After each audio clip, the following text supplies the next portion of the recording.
you for being here. Looking forward to being with you all for roughly the next hour 15. Welcome to the AI panel. Can AI rewrite the business hospitality and improve the customer experience? So hospitality runs on human connection, yet the way restaurants and hotels manage that connection is changing very quickly. Guests expect instant responses, personalized service, and seamless experiences across every interaction. At the same time, operators face labor shortages, rising costs, supply chain pressure, and tighter margins. Artificial intelligence now touches both sides of hospitality. It affects the guest journey from first inquiry through reservations, service, and post-visit engagement. It also reaches into the back of the house through inventory forecasting, scheduling, purchasing, and staffing decisions. Today, we're going to focus on what works in the real world, where AI helps operators run stronger businesses, where it still falls short, and where the human side of hospitality remains essential.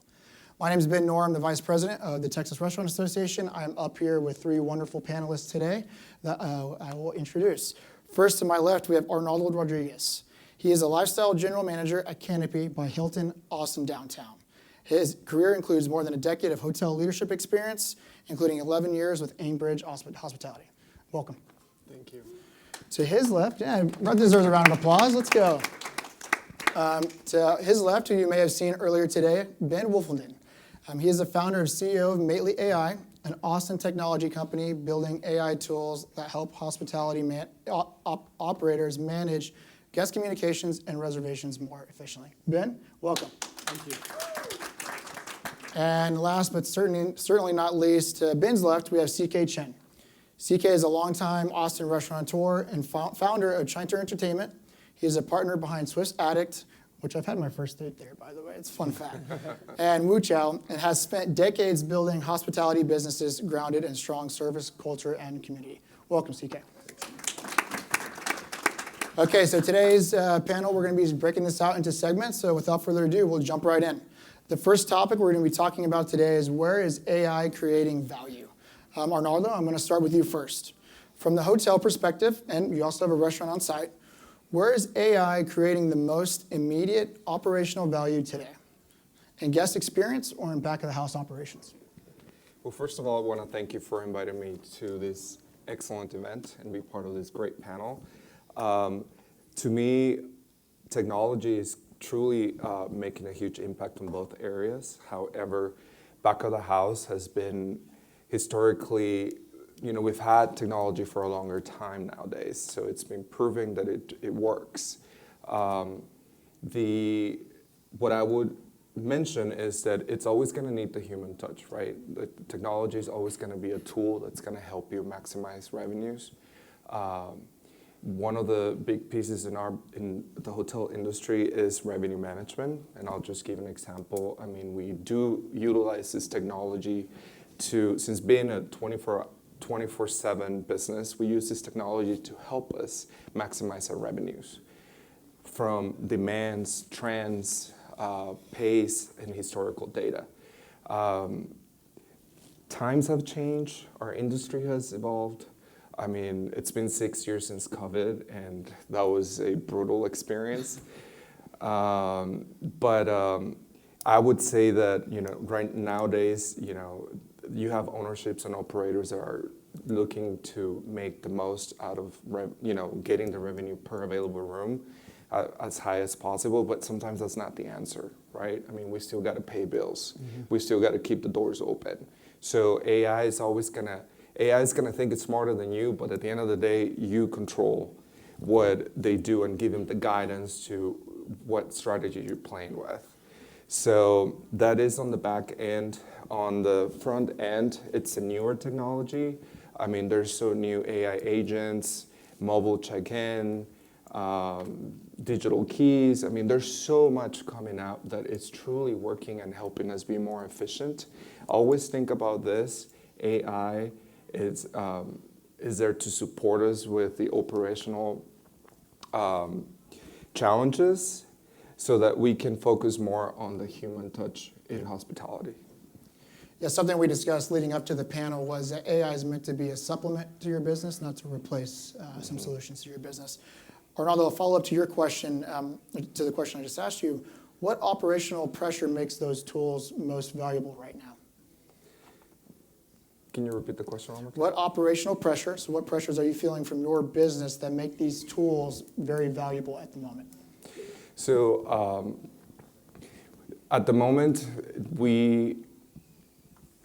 the hospitality industry is always going to have a human touch, like I mentioned before, right? So at the moment, the value that technology is offering is really so that we can focus on face-to-face so that we can make those experiences more memorable with our guests, and the staff can focus truly in creating that experience where our staff, and we also have a restaurant, so there's so different departments and different tools that we can utilize to do that. I mean, we recently implemented our AI agent, and it's been truly, helping us have that first impression from your guests walking in it can be everything for them. Yep. Thank you, CK. I want to go to you next. From the restaurant floor, where do you see technology helping operators the most?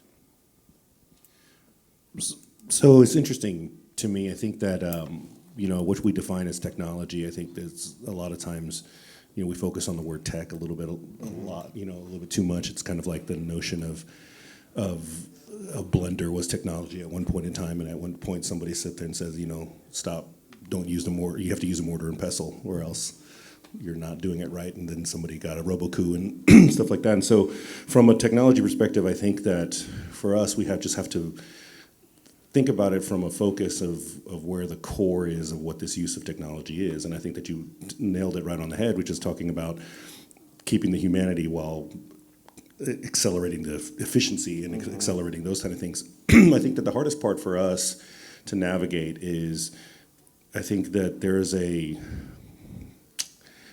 some level of a misconception or some level of a stigma, I think, with AI that comes in with this kind of generative AI thing that is going to be a replacement.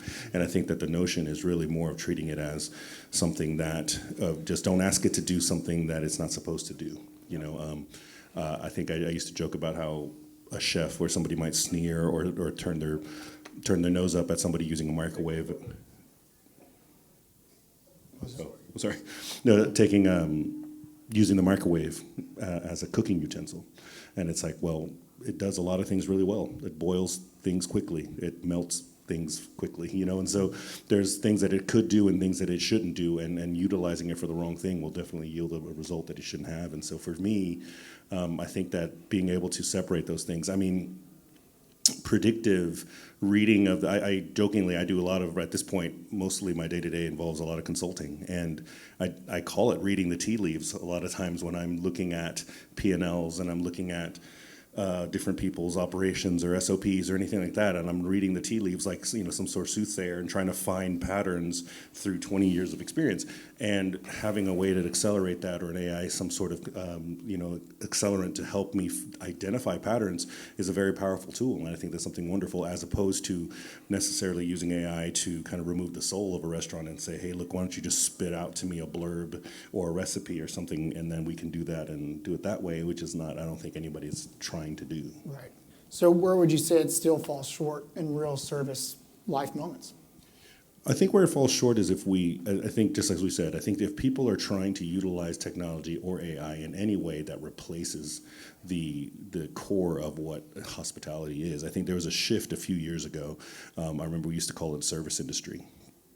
And then somewhere along the line, I know myself, the vernacular, we started calling it the hospitality industry, because I feel like that's where I wanted to focus on, was to say, somebody would always say service is kind of what you do and what you provide for somebody, but hospitality is how you make someone feel. And I think it's something that hospitality is something that we should never lose. But providing service to somebody quicker, faster, more efficient, providing a service to them in a way that they perceive it better or make it more accessible to them, all of these things can be made better and faster with technology. But I think as hospitality, if we lose focus on that, that's where it falls short. I think that the moment you start using AI to remove or to create some level of efficiency or some level of service at the expense of how it makes someone feel, or at the expense of the quality of the product, or at the expense of the quality of the experience, then we're falling short. We're going in the wrong direction. Yep, no, I love that, the change from service to hospitality. So thank you for your insight there, CK.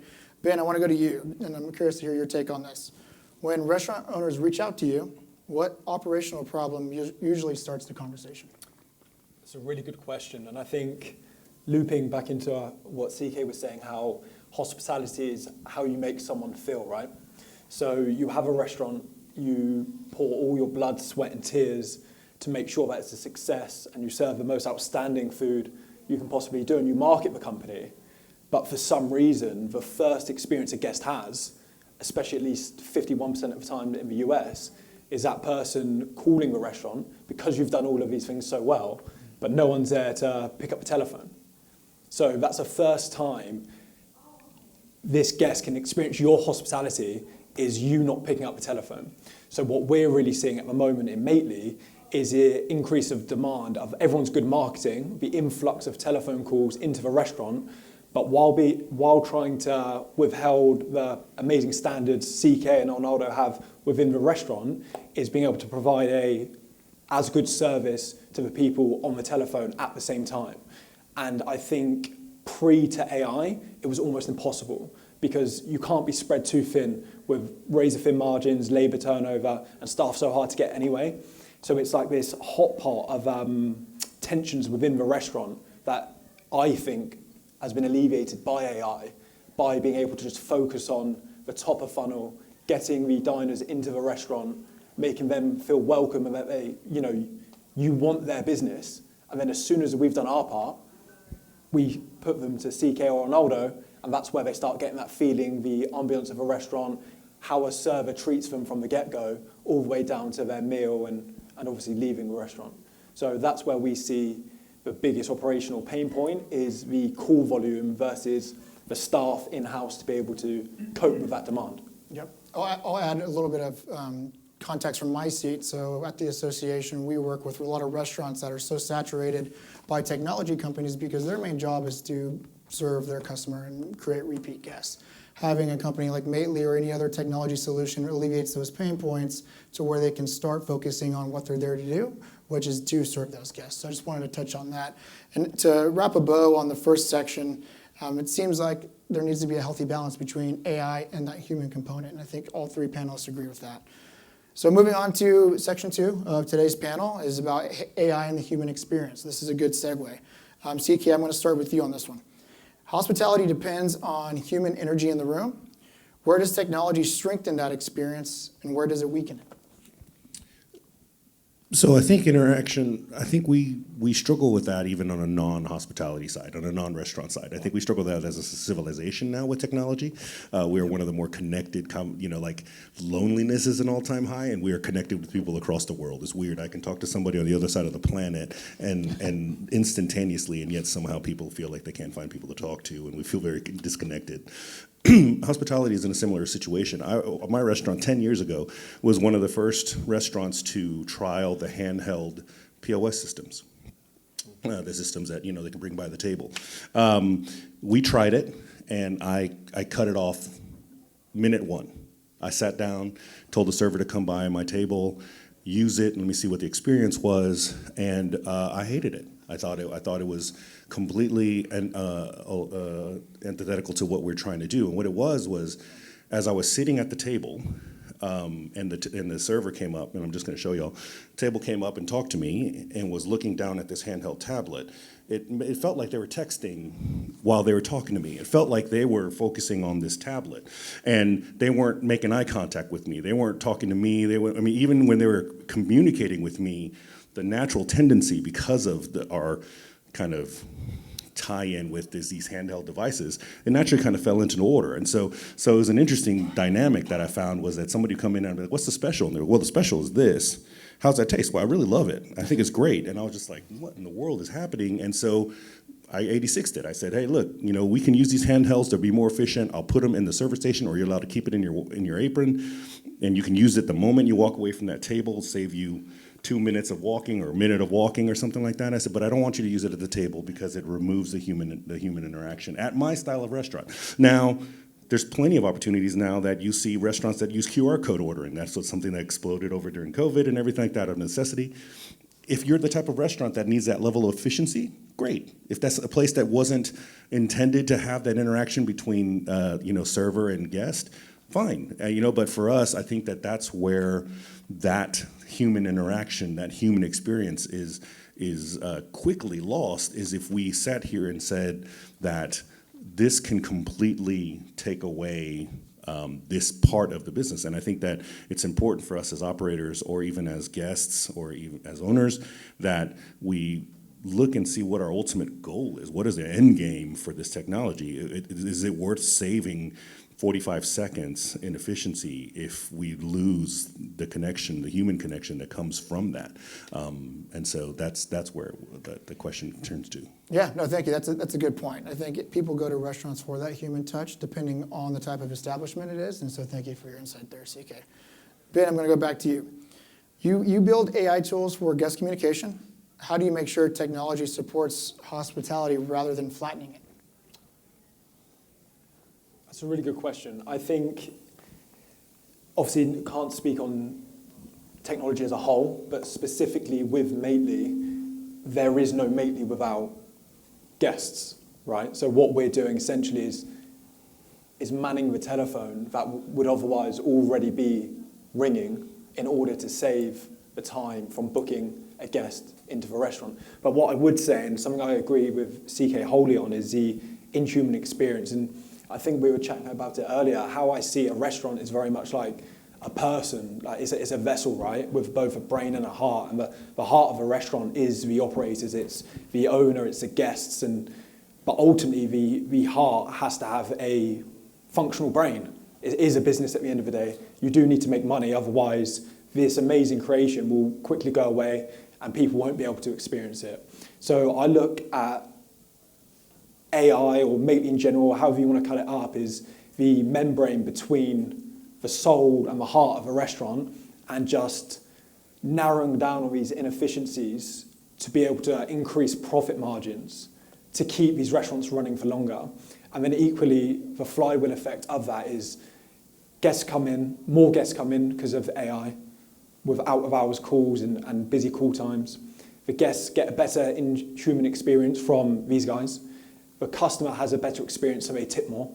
So the waiters and waitresses that are working double shifts just to make a living end up making more money, as well as a business. Therefore, it can continue, it can open up another location. So I look at technology and AI specifically as a flywheel for a positive effect on the restaurant rather than potentially flattening it, as long as a restaurant uses it in the correct manner. And I think that just loops back to the first thing everyone said was, you can have all the technology you want in your palm, but you're ultimately the user, and how you distribute that technology over your business is ultimately going to rely on you. But I do think we're in a place now where we have all of the technology to only better the experience and better the margins, to let guys like Arnaldo and CK flourish in what they do, really. Yep. So I have a follow-up to that. And I love this question because I think it really will help everyone paint a picture better for everybody about what we're trying to accomplish today.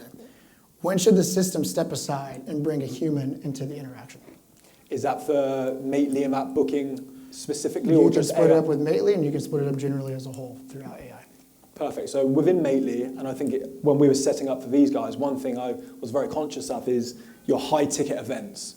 So anything over a 5 to 7 person booking, when people are spending that much money, I think the phone should ring, and it should go to your GM or the best hostess you've got to be able to make sure that booking runs smoothly, and that high-quality experience and getting to know that customer starts at the phone call, rather than relying on AI to give them the same experience as a low-ticket customer would give. So I would say in private dining, and I'd also say customer complaints. Yep. Ultimately, a business is only as good, any business is only as good as the feedback loop of getting a question or a complaint, iterating that product or design, and then filtering it back out on the other side, of which no one's going to do better than a human, whether it's a restaurant owner or the general manager. So I think for large orders or inquiries should go through to a person, and then any of those negative feedback loops that ultimately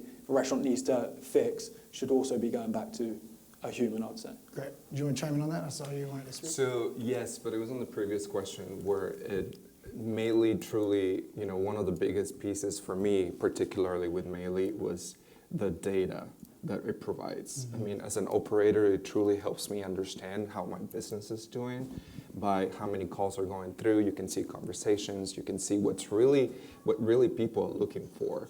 Because nowadays, we have a full service restaurant, but we treat it as its own entity that is open to the public. It's called Verena Food and Drink, just in case. Had to plug that there. Let me plug that in there. I would say that it's become very challenging. I have a full service hotel with a full service restaurant, and the restaurant is only 20% of our total revenues. And it's way harder to manage a restaurant than it is to manage a hotel.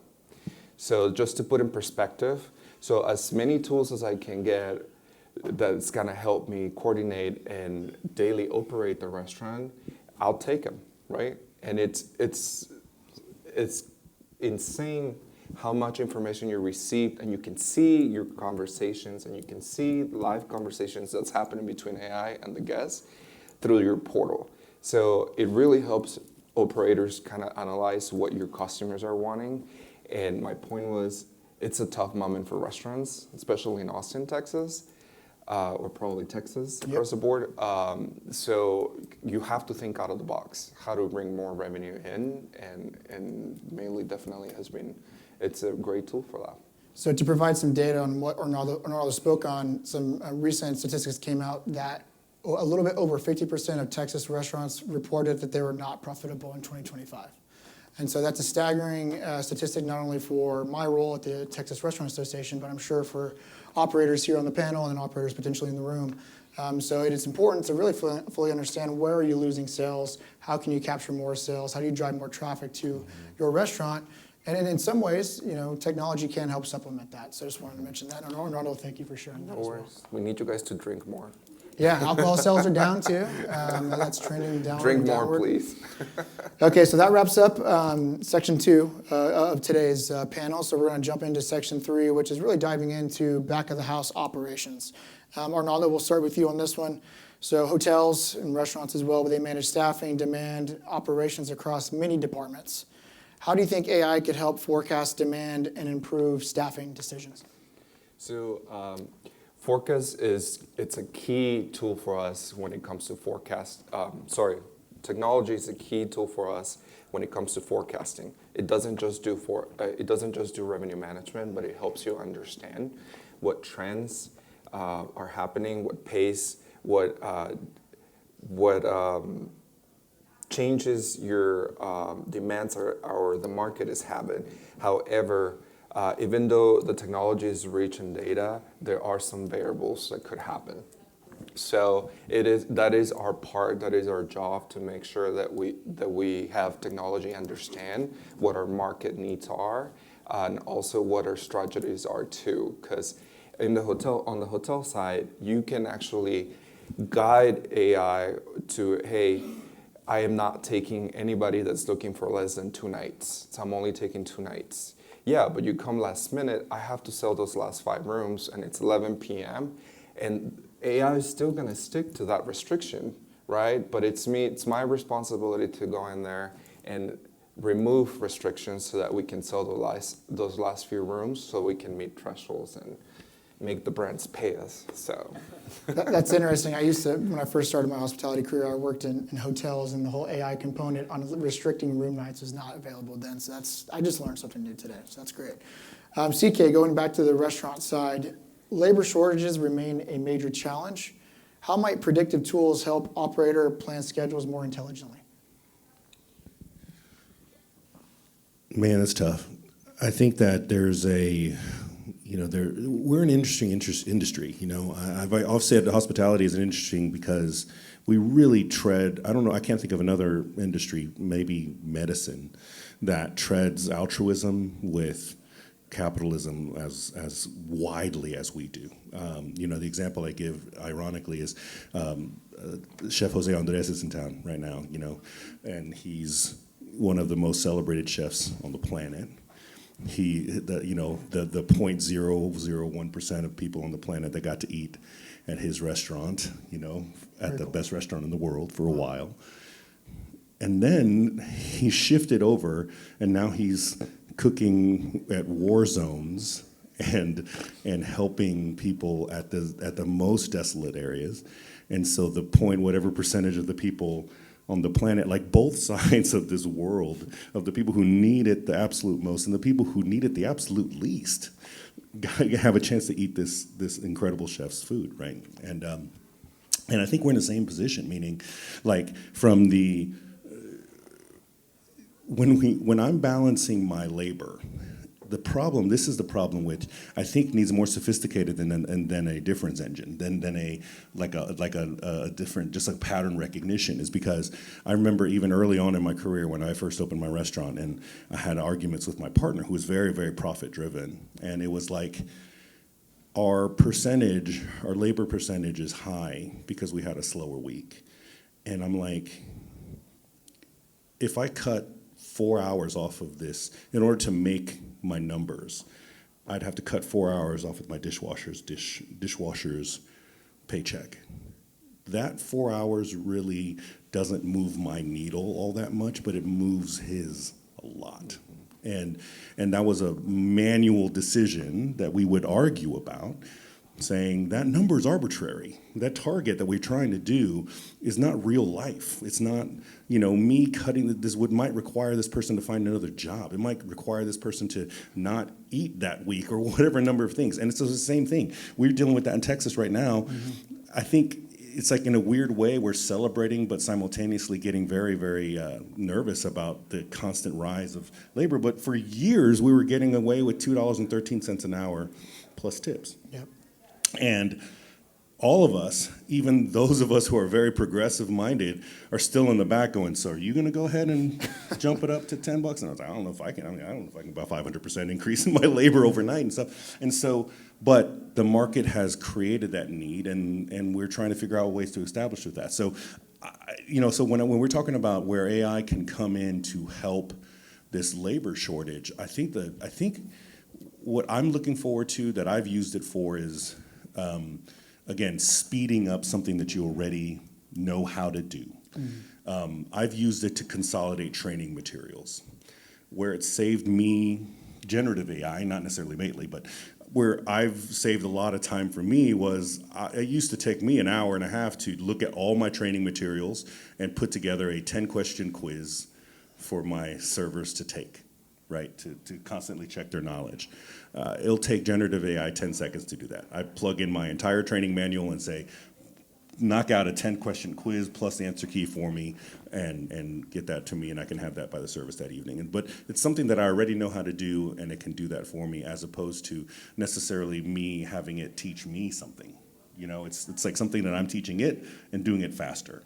But I don't want to rely on it too much. Again, it's and I'm taking a little bit more time, but I don't know if y'all have heard of, from a hotel perspective, you might have heard, is the doorman theory, right? This doorman theory of, if I was a consultant, efficiency consultant, or an AI consultant, or something that come in and says, hey, your doorman is $60,000 a year, I can replace that doorman with an automatic opening and closing door for $20,000. You'll save $40,000 the first year, and then $60,000 every year after that. But it's not calculating that this doorman's been there 20 years, has regulars. They also come by and sweep and keep the area clean. They also go and make sure that if anybody comes by, anything going on, something seems suspicious, they call security. Any number of these intangible things that doesn't show up on a ledger or doesn't show up on any sort of sheet. So I think that if you go in saying, you tell me what you see, rather than providing data and asking it to find what you want it to find, I think you're in for some trouble. Yeah, the doorman theory, I like that. I've never heard that either before. So thanks for sharing that, CK. Ben, want to roll this back to you. And although you talked a little bit about the data that Mately can capture, but Ben, what types of guest communication data can help operators forecast demand or prepare their teams? So, twofold. Firstly, I just want to touch on the consumer side, and looping back to this kind of doorman theory. I think there's no better experience you can have, and I think we've all shared this, is when you go into a restaurant that you've been going to a number of years, and they know who you are by your name. You walk in and they say, Ben, welcome back, and you've got that deep relationship with the hostess or the venue that ultimately you relax before you even get seated. Everyone's in an uplifted mood from that very first moment.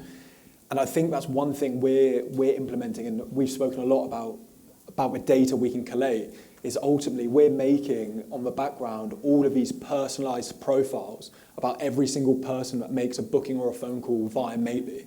So, for example, if you call Wu Chow and then you call Verbena, as long as they're using Mately, it will then greet you exactly like that hostess would, that you've been going to the same restaurant for 10 years, but you don't need to experience the same cuisine of that exact same person for that period of time. And it's ultimately making each individual feel like a VIP straight off the bat, just to bring them into that guest experience, again, before they've even gone through the door, which ultimately, back to the gents and the doorman theory, will increase retention, hopefully across all of our restaurants, which is super exciting. And then in terms of the data on the other side, there's loads of different angles we could go down. One angle I love, and I speak to CK all the time, because Wu Chow's just so busy, you guys picking up the phone is just, this is why we connected, because he will get so many calls, whether it's out of hours or during busy hours, whereas you're never going to outsource to a call center in the Philippines your out of hours dining service. So what Mately does really well is being able to give these restaurateurs specialized data on, with integrations via the POS system, what's working on the menu, what percentage of people are tipping, what percentage are people tipping versus their meal, versus what the waitress gets. So Mately, being a data-first company, we're going into the space where if any of these gentlemen want to start another restaurant, we have enough data about the consumers within Austin or wherever they want to open a restaurant. We can say, this is where and which blocks are the busiest based off the footfall integrations we have. These are the menu items throughout the city that are in highest demand. These are the type of cuisines that see the highest range of bookings, to give these guys the most informative decision they can do when they're putting their money into a new restaurant. And I know exactly the same with the private equity groups we work with, specifically Arnaldo and Brandon. They're looking at buying, these big hotels. But ultimately, when you're investing so much money, you want to have tangible data that it's not just a flip of a coin. There's tangible evidence where you can say our investment's safe because of 5 separate data points. And that's what Mately can bring together for restaurateurs, private equity companies, or yourself at the TRA, which is obviously what we're talking about at the moment too. So super exciting. That's all fantastic, and thank you for the three of you for sharing your insight on that. I think the beauty behind it shows that the restaurateur, the hotelier, has the option to choose what tech stack they want to help supplement their business, and that's the industry that we're in right now. So I do want to shift our focus over to adoption and real-world use, and Ben, I'm going to go back to you on this one. Mm-hmm. For operators who remain skeptical about AI, what is one simple use case that delivers immediate value? Missed calls. What was it? Missed calls. Yeah, missed calls. Yeah, it's the easiest one, and it's the easiest one to prove. And I think the problem we've got is the age range of restaurateurs can range between someone in their early 20s to a family dynasty that's been around 70 years and they're the next generation taking over, or they're the last generation to hand over. So you've got different skepticism on AI in every angle we look. So one thing we do to just break the barrier of the friction is offering a proof of concept period. And like Arnaldo's already experienced, within literally 12 hours of a proof of concept of 30 days, we can prove tangible ROI of how Mately pays for itself, but not how it pays for itself, how it benefits and grows the P&L of a restaurant, essentially, in such a short time period. So we're finding that through the proof of concept, the guards are going down. As the guards go down, people want to scale it out to more of their restaurant groups. And ultimately, it's just a positive flywheel effect for the restaurants. What's crazy about Mately, because I had a demo with Ben last week about it, but if Mately will recognize the phone number that you're calling from, and it can go back to previous conversations, so it can look up historical data, your food allergies that you may have. So going back to the missed call piece, I think that's huge. CK, what mistakes do restaurants make when they adopt new technology too quickly? I think the biggest mistake that you could make, particularly with this, is to think it's this panacea, right? There's this cure-all for something. I think that a lot of people will blame one thing or the next without really looking into fixing the symptom and not the disease as it is. I think that we are in a unique situation like that. Like, I'm fascinated by just global trends and how things are going, and interestingly enough, it's like a lot of these things are like long-term things. I mean, I'd be interested to see what AI would say about these trends, right? Interesting enough, but like, for instance, for Wu Chao, for us, what kept us afloat during the pandemic was takeout business. So we got on board. There's been an explosion of delivery services. Now everybody's got all of them, 6, 7, 8 of them, and they're all running. Obviously, Amazon just bought Grubhub, or just time to team up with Grubhub. So that's kept us afloat. That's the only reason we're here, is that we had a lot of takeout, luckily. And then now we realize that inherently, a lot of people experience my restaurant through takeout. And so now we inherently, 40% of my alcohol, 40% of my sales were from alcohol. And so we see it a dip from everybody that experiences the restaurant without having alcohol has dropped that immediately. And then all of the investment that we put in having a great location, having a great service, great energy, music, all of that completely goes by the wayside because they're experiencing it in their house without, with wearing no pants, right? And so it's kind of like an interesting phenomenon that when we explore these things, that you think that it should immediately translate to immediate revenue.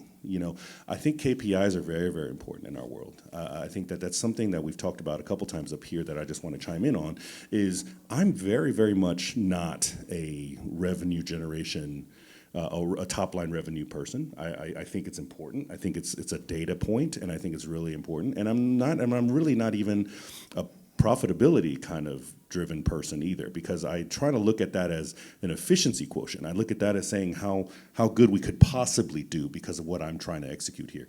The experience level is what I'm looking for. I'm really looking for return customers. I'm really looking for people out there. What the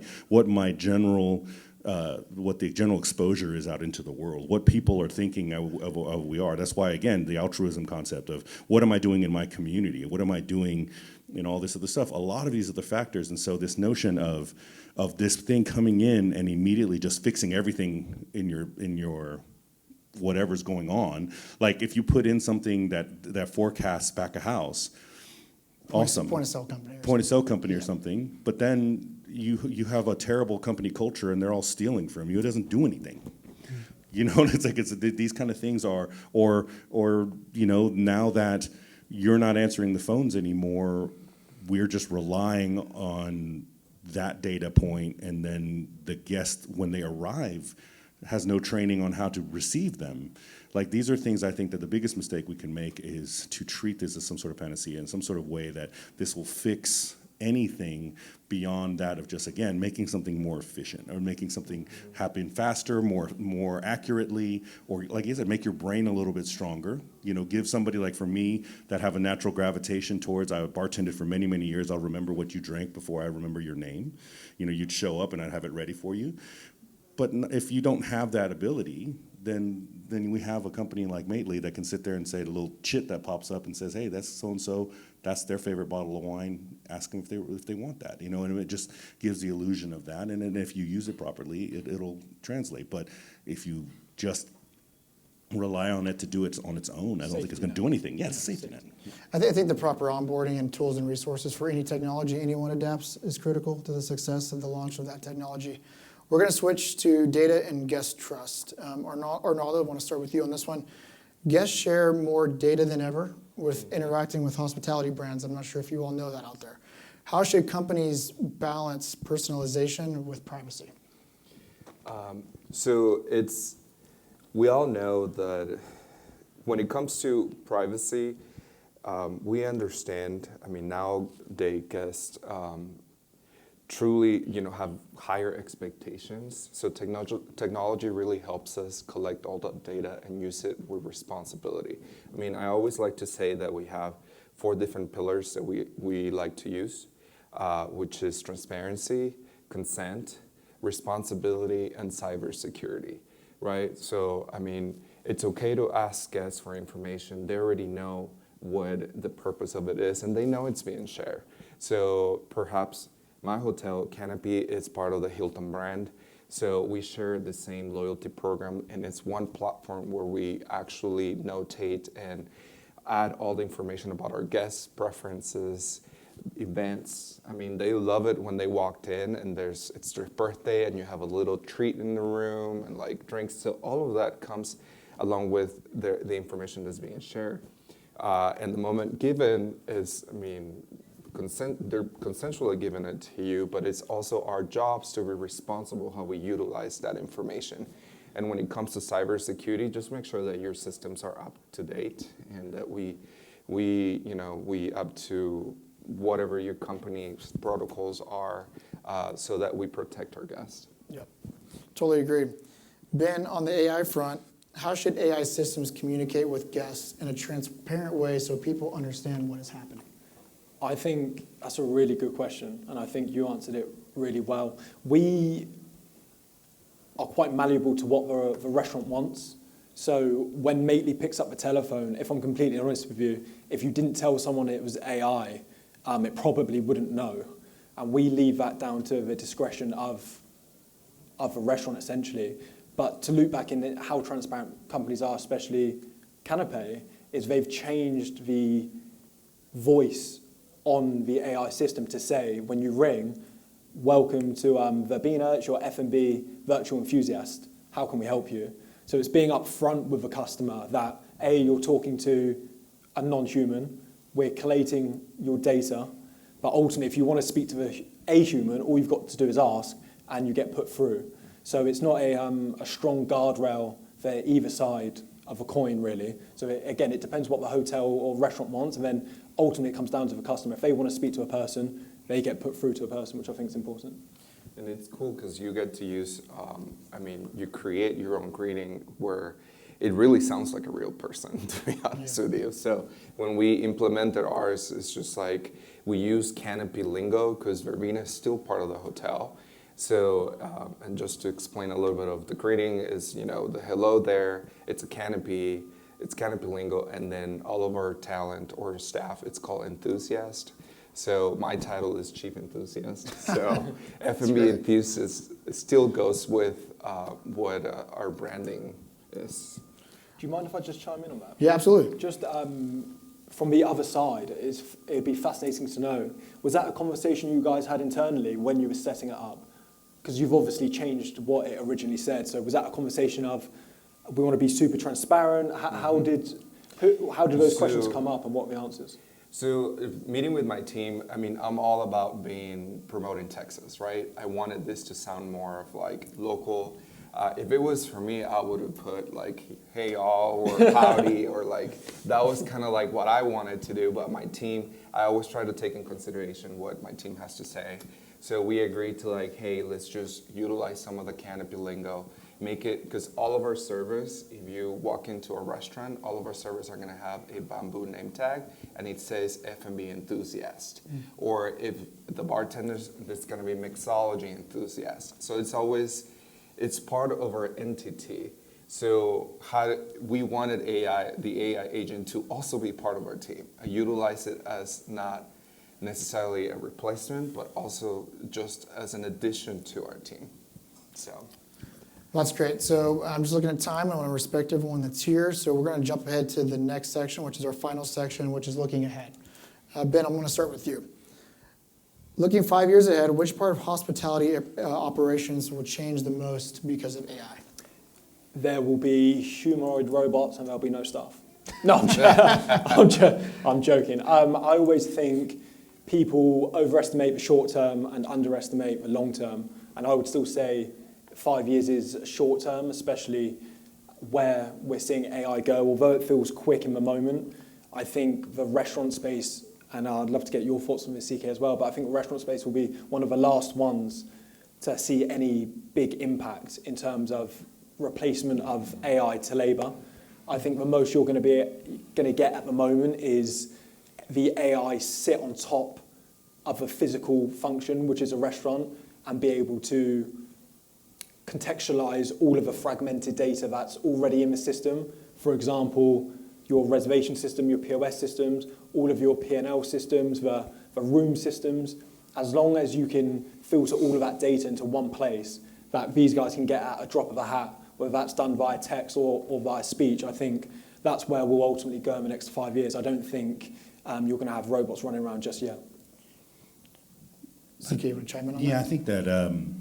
I think the industry is going to split, and I think that when we talk about it, I think that industry is going to split to what's already kind of seen. I mean, we have a humanless Whataburger in Westlake, right? I think that the providing food for sustenance and as kind of an amenity to the world and profit at all costs or whatever it is and efficiency at all costs.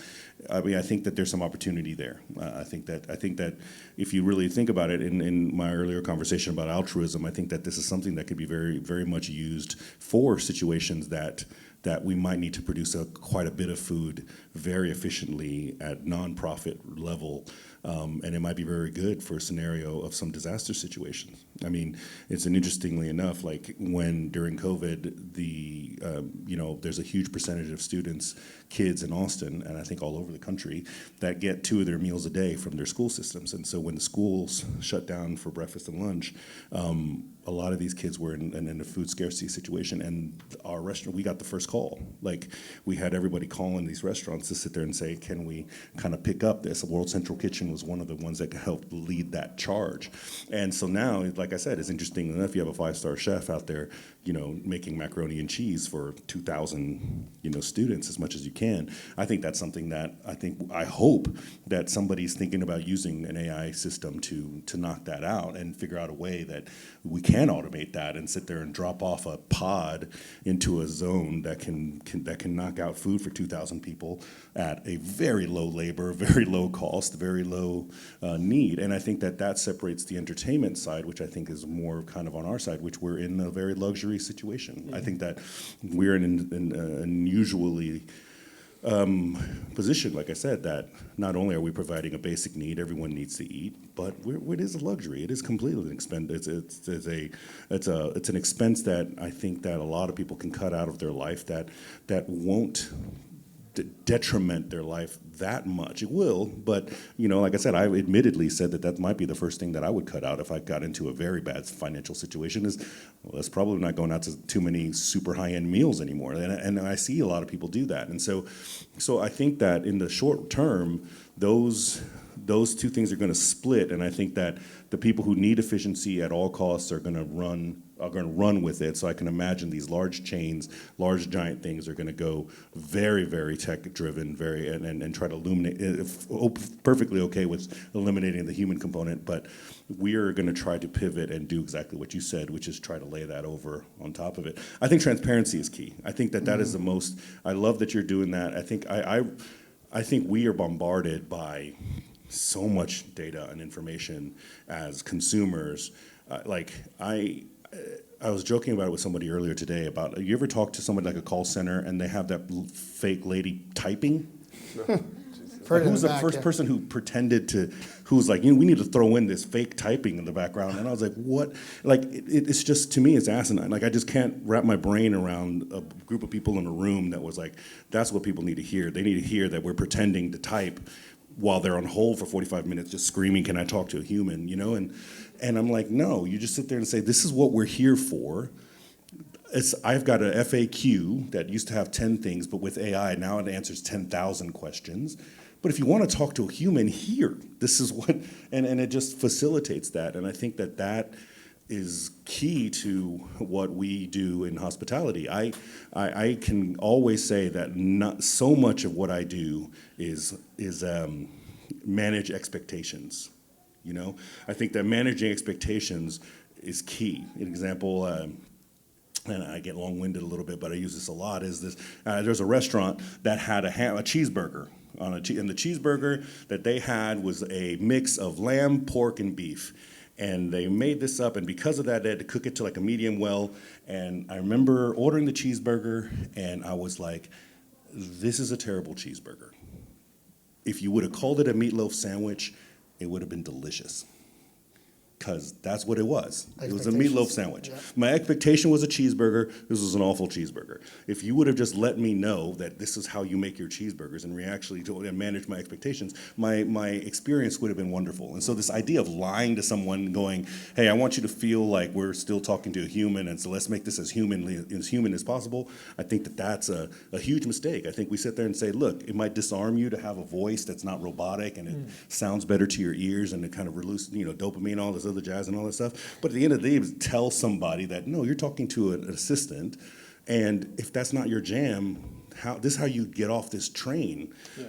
Yep. Then I think everybody will be okay with that. I think that the weird part is if we sat there and then you start having this conversation with this person, you're getting frustrated, and you're like, you're not even real, like, and then Yeah. it's terrible. It goes back to the communication that you Yeah, pass off. I think just to finish off on that is, I think ultimately us, the people in this room, have the final say on this, especially in hospitality, because you vote with your feet and with your dollars at the end of the day. If you're going to continually eat out at a fully autonomous restaurant, probably more are going to pop up, right? Mm-hmm. So I think AI, especially in hospitality, we're in this space where the demand of the people will ultimately trail to where AI goes and where it starts and where it ultimately finishes.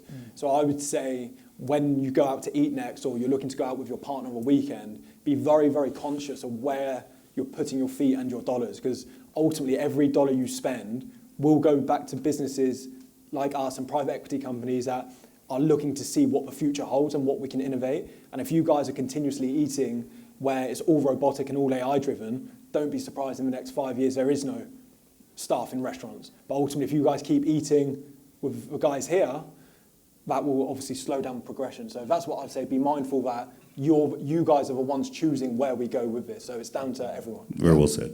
Yeah, very well said. You want to say anything to say on that or not? Yeah. Yes, I'll try to be short. Very good.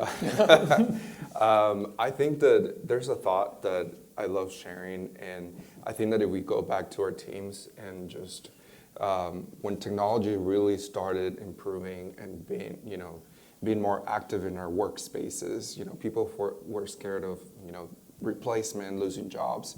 I think in the hospitality industry we're safe for a long time. When it comes to that, we utilize this as a tool rather than a replacement. But technology truly makes, a lot of people think that technology makes hospitality less human, but it's not the case. What it really happens is that it helps us be human at the moment that matters the most. So with the operational challenges, AI is a great tool that would truly take us to bring service at a different level.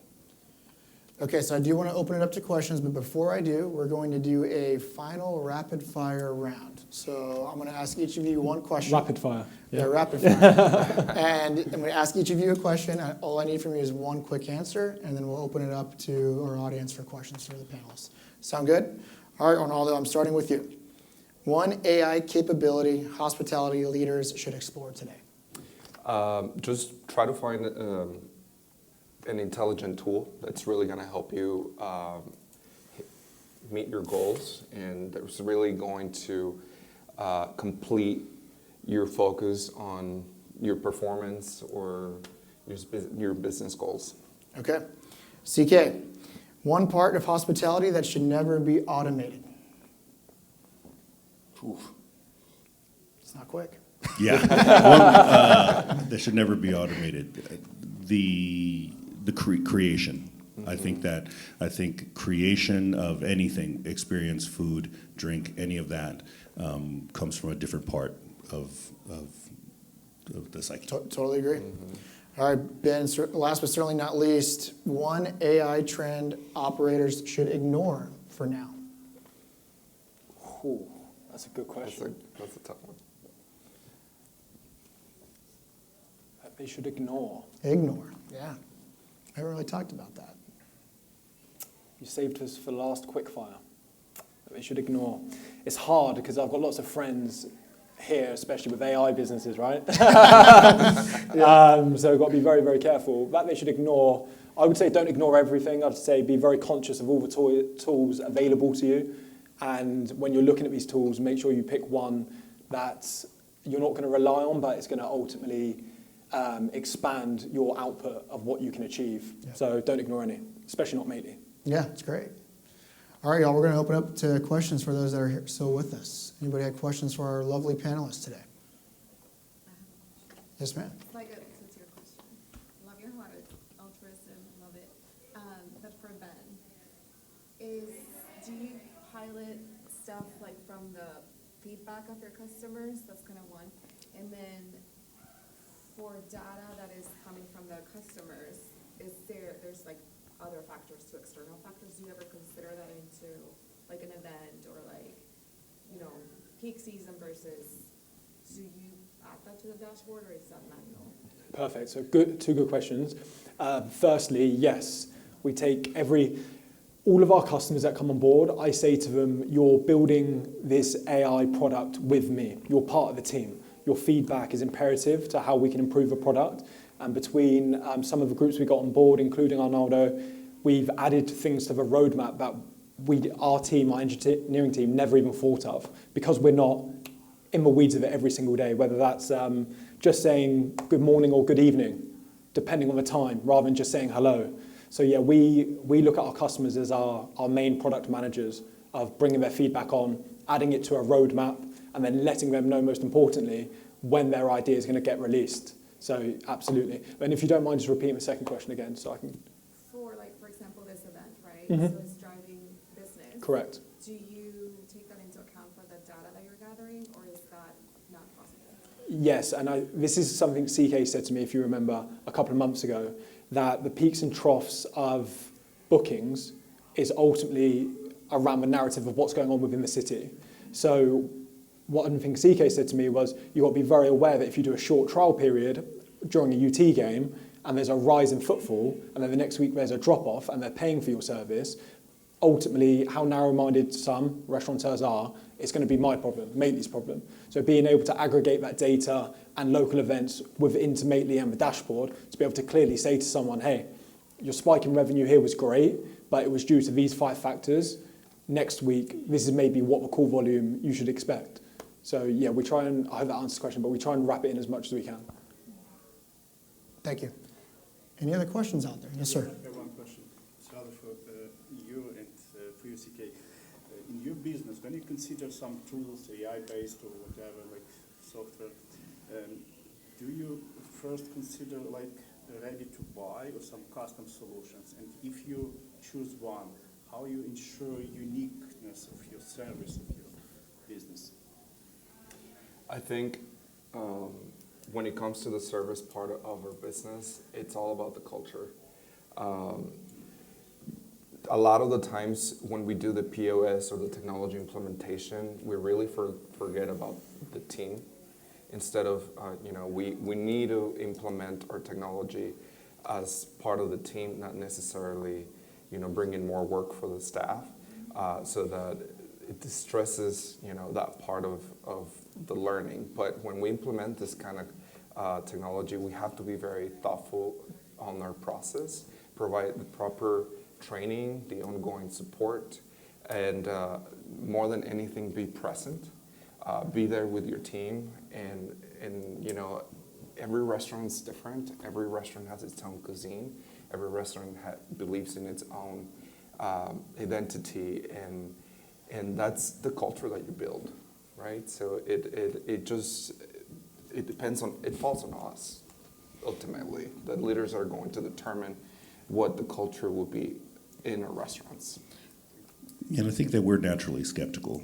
Our restaurants have gone through a lot. And one of the things is, I think anybody that coming in and sounds kind of like a too good to be true probably is. And I think that a humility that comes with new technology is very necessary. I think that I found, and very much, and I'm kind of a first adopter in a lot of different techs, is that the tech person that comes in that's very, very open-minded and has this kind of idea of wonder and build it with me have always been proven to be a lot more genuine than somebody that comes in and goes, this is going to solve your problem for you, and it sounds kind of like that. So these kind of already built in that says this is going to solve your problem, I'm very wary of, because like you said, everything's a little bit different, and the reason we might have the same problem, but the reason might be completely separate.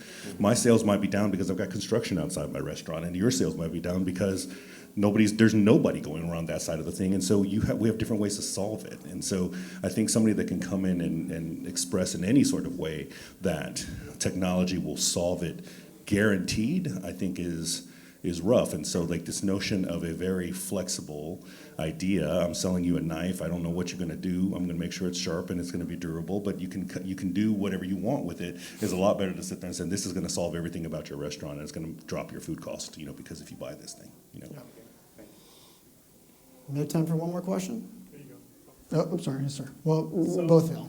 So you often spoke about the importance of your repeat business, right?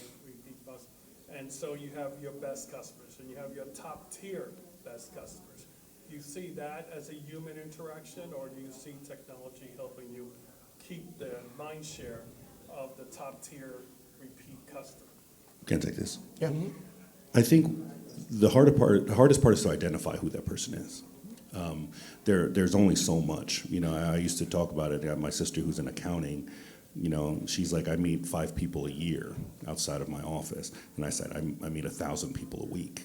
And me not necessarily being able to put 2 and 2 together. I mean, it's interesting, when I see somebody dressed to the nines coming into my restaurant, I'll meet them at the grocery store next week and I don't recognize them because they're totally in a different environment. And so technology helps me identify those people and just gives me a reminder. I think that, again, gives the illusion of this kind of very, very, very smart brain. It's like you're talking about with politicians that have the person following behind them and sit there and whisper in their ear, this is their wife's name, and this is their kid's name, they just got off to school, blah, blah, blah. That's what technology, I think, is beneficial in that way. Right now with my glasses. Yeah, and Oh, I think that is something that, it's cheating, it's performance enhancement, whatever it is, but I think that it serves the purpose that we want it to do, which is for us to have a reminder that, hey, this is the 3rd time that this person came in, and we've done it very analog for very, very many years of asking and trying to recognize and trying to keep sections the same and schedules the same so that people whatever, but it's a very tough business, and so to be able to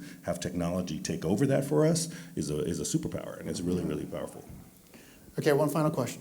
Just one quick thing, the saying is you're as good as your last meal, and I think that you brought so much care into whether it's your employees or your customers, and I think, being in a sales position, things are gonna happen, you're gonna make mistakes, but because of that human element, my customers will forgive me. So I think it's a very wise business. It's sounding more of a comment, but then also, thank you for keeping Austin weird, we really appreciate it.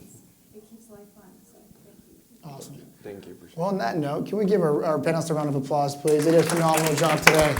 And thank you for sticking with us. I hope you enjoy the rest of your day. Thank you all.